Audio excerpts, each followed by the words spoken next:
Sometimes it's rather refreshing to try a car that features on nobody's shopping list, a car that nobody will notice, a car you don't have to desire. There's no hyped up lifestyle marketing, just solid practical virtues. Such a car is Proton's Impian. The Proton Impian has been with us since 2001, but it's fair to say it's not the most prominent car on British roads. Such are the small numbers that trickle through Proton dealerships each year.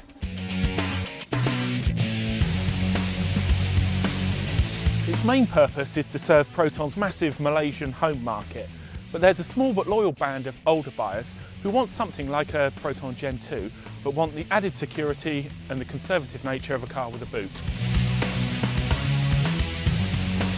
Believe it or not, you can tell a lot about a car just in the first 50 or 100 yards. This Proton Impian, the first thing you notice about it is the steering is uncommonly good.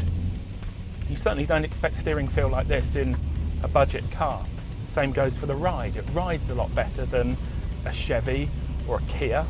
The reason for that is that a few years ago, Proton acquired a company in Norfolk that you might have heard of. It's called Lotus. And Lotus has been helping them with the ride and handling of a lot of their products since then. And the Impian certainly benefits from that. Although it might be lost on some of its older customers, I'm certainly enjoying flinging this one down a country lane.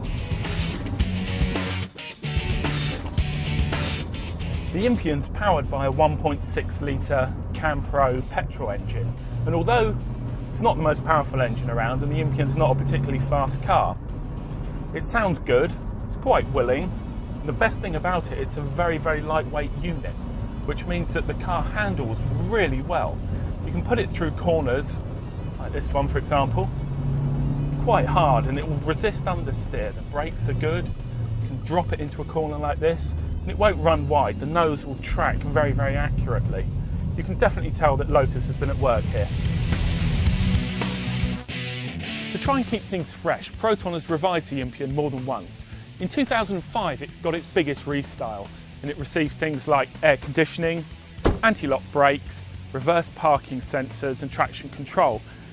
The front was also revised with a different grille, the back got smarter lights, there were more colours and a revised alloy wheel design as well.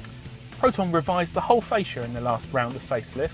This GSX model gets chrome rimmed dials, gets stereo controls on the steering wheel, it's quite ostentatiously brown, and it also gets some rather icky wood trim. You can lose the wood trim if you opt for the cheaper GLS model, which gets revised seat fabrics.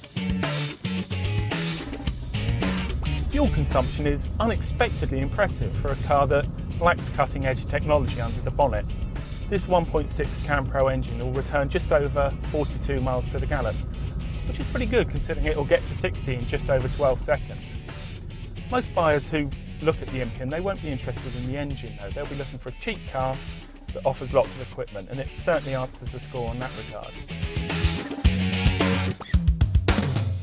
Like virtually everything else about the Impian, the sales proposition is simple and straightforward. There are two models, the GLS and the slightly better equipped GLX, and they're both powered by the same 102 horsepower 1.6 litre engine. Prices start at just under £11,000. In the cutthroat budget sector, every product has to have a unique selling proposition, and with this Impian, the USP is the way that it drives. It drives a lot sharper than rivals from Hyundai or Kia, for example.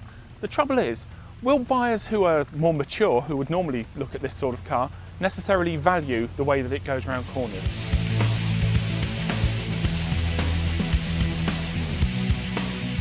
Where the Impian scores is in combining these sharp driving manners with a low upfront purchase price, plenty of equipment and lots of space. It's a bit of an oddity, but I quite like it. Would I buy one? That's a different question altogether.